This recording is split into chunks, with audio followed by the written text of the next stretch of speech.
Hi అండి. అందరూ ఎలా ఉన్నారు? ఈ వీడియోలో మనం శివరాత్రి యొక్క కథ అయితే మనం తెలుసుకుందాము.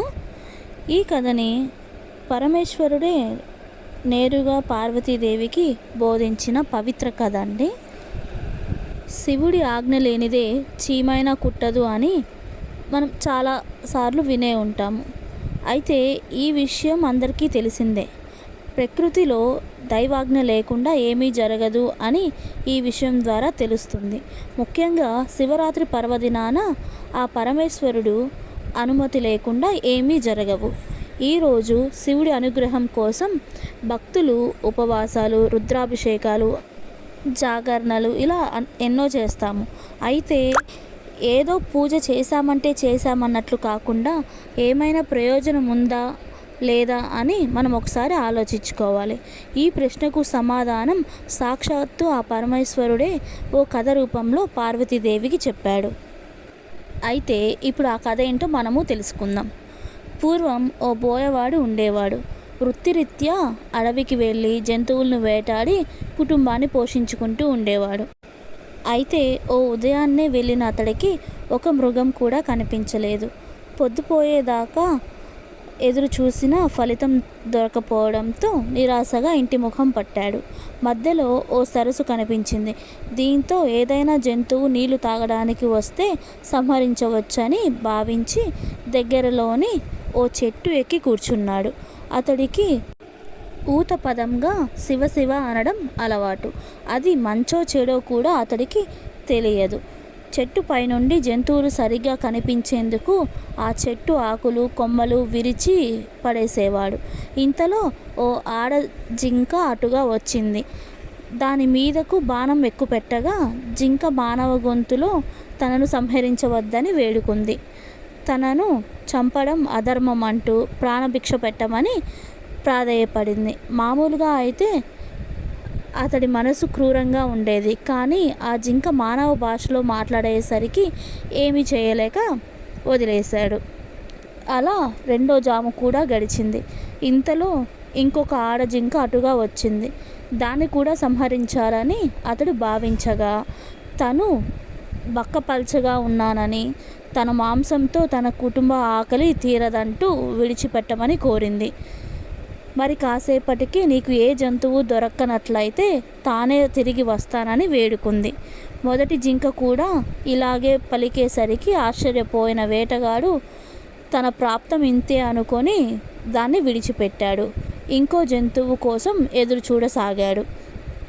ఇంతలో మూడవ జాము గడిచింది. అయితే ఇప్పుడు అక్కడికి ఓ మగ జింక అతడికి కనిపించింది. దాన్ని బాణంతో సంహరిద్దామని అనుకునేంతలో ఆ మగ జింక కూడా మానవ భాషలో మాట్లాడడం మొదలుపెట్టింది. రెండు జింకలు ఇటుగా వచ్చాయా అని అతడిని అడిగింది. వచ్చాయి అని అతను తనకు ఏ జంతువు దొరక్కపోతే మళ్ళీ అవి తిరిగి వస్తామని చెప్పి వెళ్ళాయి అని కూడా ఈ మగ జింకకు చెప్పాడు.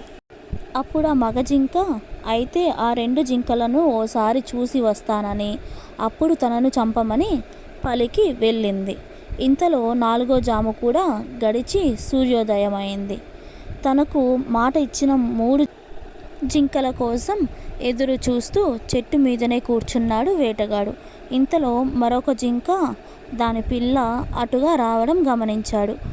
విల్లు ఎక్కుపెట్టిన బోయవాడితో ఆ జింక కూడా తన పిల్లను ఇంటి వద్ద విడిచి వస్తానని అప్పటి వరకు ఆగమని పలికి వెళ్ళింది. మరికొద్దిసేపటికి నాలుగు జింకలు బోయవాడికి ఇచ్చిన మాట ప్రకారం వచ్చి సత్యనిష్టతో తనను చంపమని ప్రాధేయపడ్డాయి. ఆ జింకల సత్ప్రవర్తన వేటగాడిలో మార్పు తీసుకొచ్చింది. ఆ రాత్రంతా అతడు కూర్చున్నది మారేడు చెట్టు కావడంతో అతడికి తెలియకుండానే శివనామస్మరణ చేయడం, తన చూపునకు అడ్డు వచ్చిన మారేడు ఆకులు కోసి కింద పడేయడం చేశాడు. ఆ చెట్టు కిందనే ఓ పాత శివలింగం ఉండడం వల్ల ఆ మారేడు దళాలు లింగంపై పడ్డాయి. దీంతో మారేడు దళ పూజ ఫలితాన్నిచ్చింది. నాలుగో జాము వరకు మెలకువతో ఉన్నాడు కాబట్టి జాగరణ ఫలితం కూడా వచ్చింది. క్రూరాత్ములైనప్పటికీ ఈ పుణ్య కార్యాల వల్ల అతడి మనసు నిర్మలమైంది. పైగా జింకల సత్యనిష్ట అతడిని పూర్తిగా మార్చివేసింది.